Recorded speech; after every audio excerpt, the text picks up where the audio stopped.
What's going on, everybody? Welcome back to the channel. Today we'll be taking a look at Titania. That's right. So let's see what we've got going on. Let's check it out.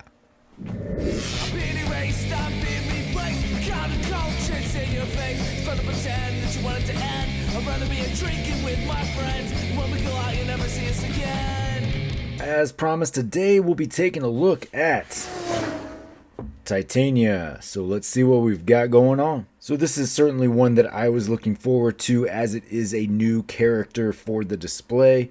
Lots of good stuff in this wave, but this and Beyonder are certainly the highlights for me because we don't have those in Marvel Legends at this time. Titania here, you've got your extra hands, your lenticular shield. Of course, she is in the villain side, so we have a square shield here. There's your replacement part. There she is. Secret Wars card, still looking good, like it. Flip it to the back, and you get your wave there, your instructions there, important information at the bottom. There's your blurb. When Dr. Doom harnesses the Beyonder's power to create superhumans, Mary McFerrin becomes Titania, whose immense strength and durability make her integral to the supervillain team. So there you go. Quick card size comparison for reference. Here is your traditional size Marvel Legends retro cards, and you can see the Secret Wars cards are slightly taller here. Fresh out of the box, of course, there are some issues with the costume design, right? We'll get that out of the way. Obviously, we live in a era where we're not going to get some costumes exactly the way they are in the pages, for better or worse, whatever that may be. This one, though, you know, they try to show you a version of the costume here in the picture that kind of ties it all together. For me, it looks good. It's a fine figure. I can totally appreciate inaccuracies being something that drives some people crazy. At the end of the day, I'm just looking for something that looks good on the shelf, and I think Titania is going to have presence here. She adds a new character to the display, so I can take those things and put them above some other things and move on with my life. Let's take a closer look here. You get your lenticular shield. Of course, these are going to be square for your villains, just to disassociate themselves with the heroes, as it was in that original line back in the 80s. So you can see here, it looks good. Similar design. You just pop the top open there to pop out your card. You can see the indentations for what you're going to change. And then you do get a square card, which also includes your instructions on the back if you didn't get them on the box. And then there you go. Seal it back up. And that's your Secret Wars card. Moving in closer, we can get a good look at that face sculpt. Now, there's no extra head here, so you're stuck with the option they gave you. If I'm only going to get one head sculpt, I do prefer it to be an expressive one.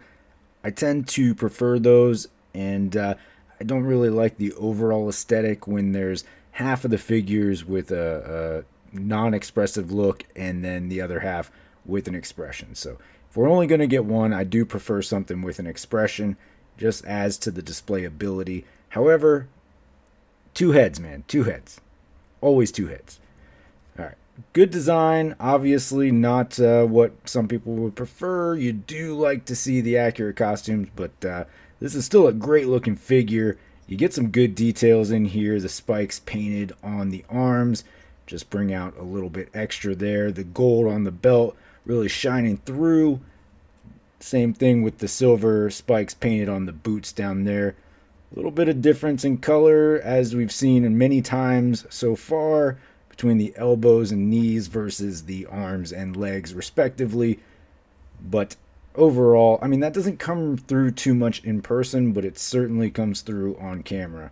For your hands, you do get a set of fists, and you get a set of open hands. So I like the options there. Fists, open hands, gives you some stuff to work with. For your articulation, head will look down to about there, chin about touching the middle of the neck. Head's only going back to there. The hair is going to stop you right there. A little bit of rock side to side, plenty of movement around.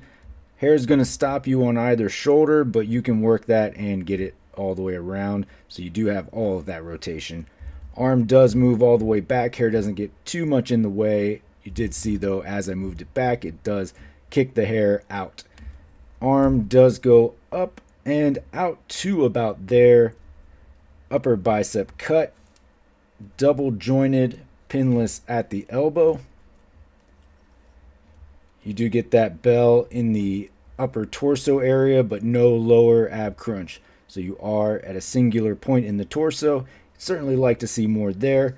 Leg kicks up to about there, back to there, and then up and out to there. No upper thigh cut. They did move it down, and it is hidden by the boot, which is nice. It gives it a good seamless look there. Double jointed, pinless at the knee. Nothing at your boot. Hinge and swivel at the ankle. Hinge at the wrist. For comparison, here she is backed up against our deluxe Black Widow. That kind of gives you a good frame of reference how she'll stack up against your average female character in Marvel Legends. Certainly has plenty of stature on her, which you like to see, so that's good. Let's take a look at some of the larger female characters. Here she is backed up against our She-Hulk figure, our more recent She-Hulk figure, I should say. And you can see She-Hulk has some height on Titania, which is great. It just highlights how good that She-Hulk was. I thought that there was going to be a lot of reuse between the two of these because they are larger in stature. But yeah, She-Hulk takes the cake here. Both looking good. I kind of like the matchup there, kind of how they balance off of each other. So yeah, that's good. And finally, here she is backed up against our Secret Wars era Doom to give you an idea of how she's going to stack up. So she certainly has some height on your male characters as well. Certainly the big ones clearly aside from that, but certainly highlights her height based on a character like Dr. Doom here. Alright folks, well there you have it. There is your Marvel Legends Secret Wars 40th Anniversary Titania figure. A new character for the display. One that is not without some flaws, but still a fine figure. And for me, one of the best in the wave. Mostly because it is a new character, right? I give a lot to that. We get a lot of sort of the same characters over and over again. So whenever we get a new one, I tend to be a little bit happier about that, right? So that's just my opinion on it. What this figure could have used, certainly a lot of people will say a more accurate costume design. I'm okay with what we got. I like it aesthetically, so I'm fine there. What I would have liked to have seen, though, is an alternate head. Two heads, always better than one, right? As the saying goes. The hair on here does limit you a little bit, and it's shorter than it should be. So if you're going to go with the hair, just go all out. Give her what she should get for a hair design. But still, it's okay. Certainly could use some wash, some extra layering on it just to highlight what we did get. You get two sets of hands. I'm okay with that. I don't need a ton of hands. No accessories or anything like that. So extra heads, accessories, always going to be where I'm going to go. You could say, well, you did get the shield. That's an accessory. Yeah, of course, whatever. But accessories to go with the character, right? So that's what I'm implying. Folks, that's the 2 cents. Do what you want with that information. I appreciate you coming and hanging out, listening to me about this figure.